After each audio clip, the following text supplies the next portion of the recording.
नमस्कार दोस्तों। चंदा कोचर जो कि आईसीआईसीआई बैंक की मैनेजिंग डायरेक्टर एंड सीईओ रह चुकी हैं, उन्हें 23 दिसंबर 2022 को सीबीआई के द्वारा अरेस्ट किया गया आईसीआईसीआई बैंक में हुए स्कैम की वजह से। तो आज हम इसी केस पे बात करेंगे और जानेंगे आईसीआईसीआई बैंक में हुए स्कैम को, जिस वजह से चंदा कोचर को अरेस्ट किया गया, और समझेंगे स्कैम की पूरी स्टोरी को एंड इस स्कैम में चंदा कोचर के रोल को। इस स्कैम में 3 लोगों का सबसे इंपॉर्टेंट रोल रहा है। फर्स्ट चंदा कोचर, सेकंड दीपक कोचर जो कि हस्बैंड है चंदा कोचर मैम के, second third is Venugopal Dhoot जो कि x managing director and CEO रह चुके हैं वीडियोकॉन कंपनी के। वीडियोकॉन कंपनी का नाम हम सभी ने सुना है, जो इलेक्ट्रॉनिक आइटम्स में डील करती थी, जो अब लिक्विडेट हो चुकी है और जिसे वेदांता ग्रुप टेक ओवर कर चुका है। तो इस कहानी की शुरुआत होती है दीपक कोचर से। दीपक कोचर ने वेणुगोपाल धूत के साथ मिलकर एक नई कंपनी बनाई जिसका नाम था न्यू पावर। कंपनी में दीपक कोचर और वेणुगोपाल धूत की 50-50% शेयर होल्डिंग थी, यानी कि दोनों बराबर मालिक थे। लेकिन कुछ टाइम बाद Venugopal Dhoot new power company से रिजाइन कर देते हैं और अब पूरी कंपनी किसकी हो जाती है? दीपक कोचर की। ऐसा होने के पीछे की स्टोरी कुछ ऐसी थी कि आईसीआईसीआई बैंक ने 300 करोड़ का लोन वीडियोकॉन कंपनी को सैंक्शन किया था, और इन 300 करोड़ के लोन में से 64 करोड़ की पेमेंट वेणुगोपाल धूत दीपक कोचर को कर देते हैं। ये कहीं ना कहीं लोन दिलवाने का कमीशन था जो कि वेणुगोपाल धूत के द्वारा दीपक कोचर को पे किया। लेकिन इस ट्रांजैक्शन को साफ एंड पवित्र दिखाने के लिए गेम खेली गई, किसी को शक न हो। इसलिए हुआ ये कि जो 60 करोड़ की पेमेंट जो दीपक कोचर को की गई थी, उसके बदले दीपक कोचर के सारे शेयर्स वेणुगोपाल धूत को ट्रांसफर कर दिए गए।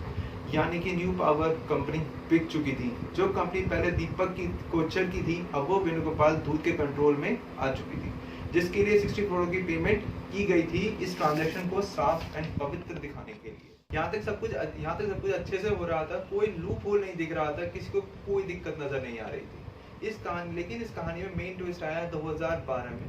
2012 में जब वीडियोकॉन कंपनी की फाइनेंशियल कंडीशंस काफी ज्यादा खराब चल रही थी, तो उस समय कंपनी को लोन की जरूरत थी।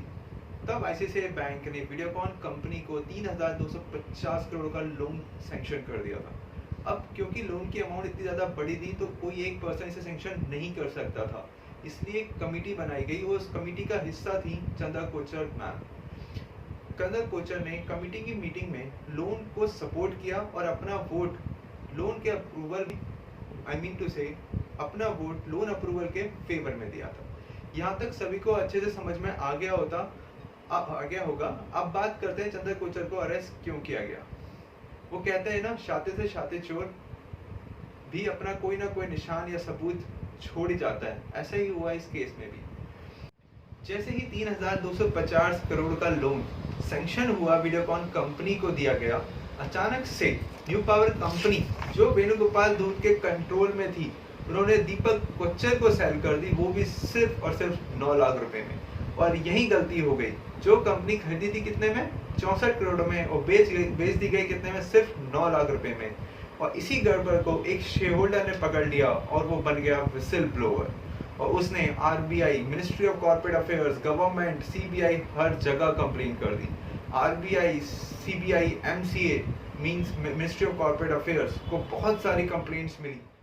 कॉन्टिन्यूअस कंप्लेन के बाद इस बात को कंसिडर किया गया। शुरू में तो आईसीआईसीआई बैंक ने डिनाई किया कि कोई गड़बड़ नहीं है, सब कुछ ठीक चल रहा है। लेकिन जब आरबीआई का प्रेशर आया और सीबीआई ने इन्वेस्टिगेट करा, तो पता चला एक तरफ जहां लोन जा रहा है 3250, दूसरी तरफ हस्बैंड को कंपनी मिल रही है, वो भी सिर्फ 9 लाख रुपए में। गड़बड़ यही हुई थी जिस वजह से चंदा कोचर को अरेस्ट किया गया और उनको बैंक के बोर्ड ऑफ डायरेक्टर से हटा दिया गया।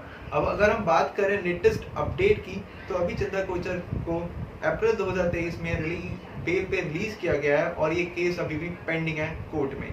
Thank you so much guys for watching this video. अगर आपको वीडियो पसंद आई तो लाइक करें, सब्सक्राइब करें चैनल को, एंड धन्यवाद। Thank you.